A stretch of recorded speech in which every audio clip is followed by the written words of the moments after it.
प्रिय श्रद्धालु भक्तजनों नमस्कार। भक्तजनों, आज मैं आपको 33 कोटि देवी देवताओं से जुड़ा एक ऐसा अद्भुत रहस्य सुनाऊंगा जिसमें आप वेद शास्त्रों में लिखित गूढ़ रहस्य के द्वारा जानेंगे कि आखिर हिंदू धर्म में पूजे जाने वाले 33 कोटि देवी देवताओं की संख्या जो बताई गई है, क्या वास्तव में वह 33 कोटि है भी कि नहीं, और है तो वास्तव में कितने हैं और वे कौन कौन से देवी देवता हैं। तो आइए भक्तजनों जानते हैं आखिर 33 कोटि देवताओं का रहस्य क्या है। प्रिय श्रद्धालु भक्तजनों, हमारे शास्त्रों के अनुसार सबसे बड़ा ईश्वर, परमेश्वर या परमात्मा होता है। वेदों में जिसे परब्रह्म कहा गया है। ब्रह्म का अर्थ है विस्तार, फैलाना, अनंत प्रकाश। प्रत्येक धर्म में देवी और देवता होते हैं, लेकिन यह बात अलग है कि हिंदू धर्म के श्रद्धालु अपने देवी देवताओं की पूजा स्थूल रूप में मूर्ति पूजा के रूप में भी करते हैं, और वहीं दूसरे धर्म के लोग ऐसा नहीं करते। धर्म के जानकार कुछ विद्वान कहते हैं कि हिंदू देवी देवताओं की संख्या 33 करोड़ है, तो कोई कहते हैं कि इनकी संख्या 33 कोटि। कोटि का मतलब प्रकार भी होता है। कहा जाता है कि दुनिया में जितना भी ज्ञान है उसका जन्मदाता हमारे वेद है, चारों वेद। और वेदों में 33 करोड़ नहीं 33 कोटि देवी देवताओं का उल्लेख किया गया है। धर्मगुरुओं और अनेक बौद्धिक वर्ग ने इस कोटि शब्द के दो प्रकार से अर्थ निकाले हैं। कोटि शब्द का अर्थ करोड़ है और दूसरा प्रकार अर्थात श्रेणी भी है। तार्किक दृष्टि से देखा जाए तो कोटि का दूसरा अर्थ इस विषय में अधिक सत्य प्रतीत होता है, अर्थात 33 प्रकार की श्रेणी या प्रकार के देवी देवता। परंतु शब्द व्याख्या, अर्थ और सबसे ऊपर अपनी अपनी समझ और बुद्धि के अनुरूप ही मान्यताएं भी अलग अलग हो गई। प्रिय श्रद्धालु भक्तजनों, हमारे वेद शास्त्रों में जिन देव शक्तियों का उल्लेख किया गया है उनमें से अधिकतर प्राकृतिक शक्तियों के नाम हैं जिन्हें देव कहकर संबोधित किया गया है, लेकिन वास्तव में वे देव शक्तियां नहीं हैं। केवल देव कहने से उनका महत्व प्रकट होता है। उक्त प्राकृतिक शक्तियों को मुख्यतः आदित्य समूह, वसु समूह, रुद्र समूह, मरुदगण समूह, प्रजापति समूह आदि समूह में बांटा गया है। यह ध्यान देने वाली बात यह है कि कुछ जगह पर वैदिक ऋषि इन प्राकृतिक शक्तियों की स्तुति करते हैं और कुछ जगह पर वे अपने किसी महान पुरुष की इन प्राकृतिक शक्तियों से तुलना करके उनकी भी स्तुति करते देखे गए हैं। जैसे उदाहरण के तौर पर चंद्रमा नामक एक बिजली और एक बादल भी होता है। वहीं इंद्र नाम से आर्यों का एक वीर राजा भी है जो कि बादलों के देश में रहता है और आकाश मार्ग से आवागमन करता है। वह आर्यों की हर तरह से रक्षा करने के लिए हर समय उपस्थित भी रहता है, इसलिए शक्तिशाली होने के कारण उसकी तुलना बिजली और बादल के समान की गई है। अतः शब्दों का अर्थ देश काल परिस्थिति के अनुसार ग्रहण करना होता है। एक शब्द के कई अर्थ होते हैं। वैदिक विद्वानों के अनुसार 33 प्रकार के अव्यय या पदार्थ होते हैं जिन्हें देवों की संज्ञा दी गई है, और वे 33 प्रकार के पदार्थ इस प्रकार हैं। प्रथम कहा जाता है, प्रारंभ में ऋषियों ने 33 प्रकार के पदार्थ जाने थे। पदार्थ अर्थात अव्यय। परमात्मा ने जो 33 पदार्थ बनाए हैं, वैदिक ऋषि उसी की बात कर रहे हैं। उक्त 33 अवयवों से ही प्रकृति और जीवन का संचालन होता है। वेदों के अनुसार हमें इन 33 पदार्थों या अवयवों को महत्व देना चाहिए, इनका ध्यान करना चाहिए, तो ये पुष्ट हो जाते हैं। इन 33 में से 8 तो वसु है। वसु अर्थात हमें बसाने वाले, आत्मा का जहाँ वास होता है, ये 8 वसु है। धरती, जल, अग्नि, वायु, आकाश, चंद्रमा, सूर्य और नक्षत्र आदि ये 8 वसु माने जाते हैं। उनका पालन करने वाले इनको बताया गया है। दूसरा है, इसके बाद 11 रुद्र आते हैं। दरअसल यह रुद्र शरीर के अवयव है। जब यह अवयव एक एक करके शरीर से निकल जाते हैं तो यह रोदन करने वाले हो जाते हैं, अर्थात जब मनुष्य की मृत्यु हो जाती है तो उसके भीतर के यह सभी 11 रुद्र निकल जाते हैं, जिनके निकलने के बाद उसे मृत घोषित कर दिया जाता है। तब उसके सगी संबंधी उसके समक्ष रोने लगते हैं। शरीर से निकलने वाले इन रुद्रों के नाम इस प्रकार है: प्राण, अपान, व्यान, समान, उदान, नाग, कूर्म, किरकल, देवदत्त और धनंजय। उपरोक्त में से प्रथम 5 प्राण और दूसरे 5 उपप्राण हैं। अंत में 11वां जीवात्मा है। जब ये 11 शरीर से निकल जाते हैं तो सगे संबंधी रोने लगते हैं, इसलिए इन्हें रुद्र कहा गया है। तो प्रिय श्रद्धालु भक्तजनों, 8 वसु और 11 रुद्र मिलाकर कुल 19 हो गए।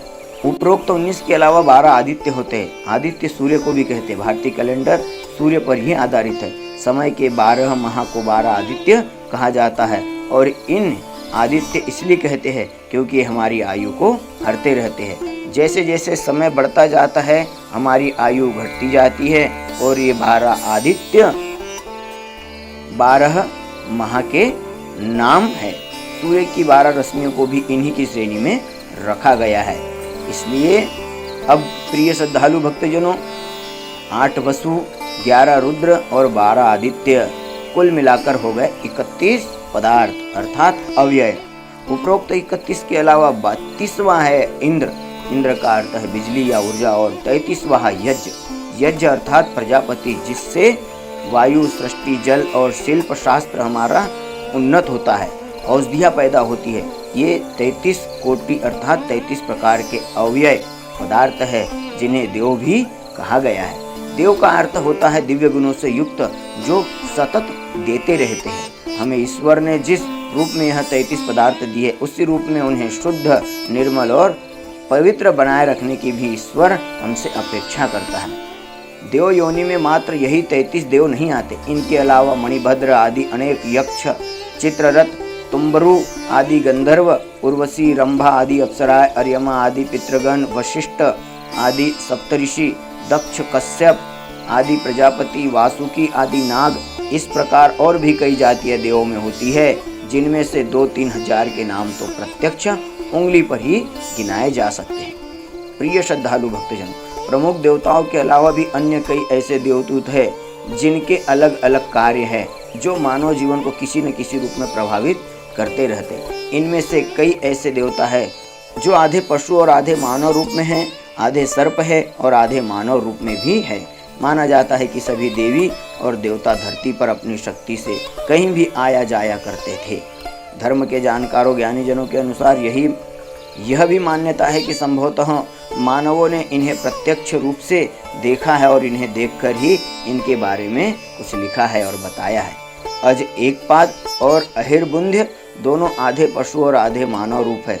मरुतों की संख्या चितकबरी गाय है, एक इंद्र की वृषभ बैल के समान है। प्रिय श्रद्धालु भक्तजनों, उपरोक्त देव शक्तियों के अलावा शास्त्रों में इन देव शक्तियों को भी मान्यता प्राप्त है जिनमें 49 मरुदगण हैं। मरुदगण देवता नहीं है लेकिन देवताओं के सैनिक है। वेदों में इन्हें रुद्र और वृष्णि का पुत्र कहा गया है तो पुराणों में कश्यप और दिति का पुत्र माना गया है। मरुतों का एक संघ है जिसमें कुल 180 से अधिक मरुदगण सदस्य है, लेकिन उनमें 49 ही प्रमुख माने जाते हैं। उनमें भी 7 सैन्य प्रमुख है। मरुत देवताओं के सैनिक है और इन सभी के गणवेश समान है। वेदों में मरुदगण का स्थान अंतरिक्ष लिखा गया है। उनके घोड़ों का नाम प्रश्चित बतलाया गया है तथा उन्हें इंद्र का सखा बताया गया है। पुराणों में इन्हें वायु कोण का दिक्पाल भी माना जाता है। अस्त्र शस्त्र से लैस मरुतों के पास विमान भी होते थे और ये फूलों और अंतरिक्ष में निवास करते थे।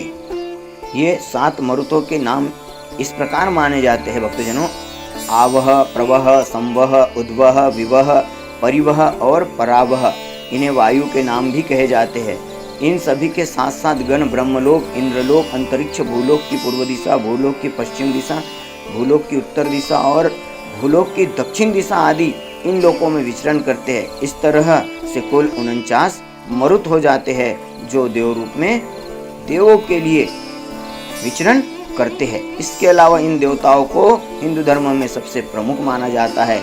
अन्य देव ब्रह्मा, प्रजापति, विष्णु, नारायण, शिव, रुद्र, गणाधिपति गणेश, कार्तिकेय, धर्मराज, चित्रगुप्त, अर्यमा, हनुमान, भैरव, वन, अग्निदेव, कामदेव, चंद्र, यम, हिरण्यगर्भ, शनि, सोम, ऋभु, ऋद्ध्यो, सूर्य, बृहस्पति, वाक, काल, अन्न, वनस्पति, पर्वत, धेनु, इंद्राग्नि, सनकादि, गरुड़, अनंत, शेष, वासुकी, तक्षक, कारकोटक, पिंगला, जय, विजय, मातृश्विन, त्रिआप्त्य, अज, एकपाद, आप, अहिर्तबुंध्य, अपांतपात, त्रिपद, वामदेव, कुबेर, मात्रक, मित्रावरुण, ईशान, चंद्रदेव, बुध, शनि आदि।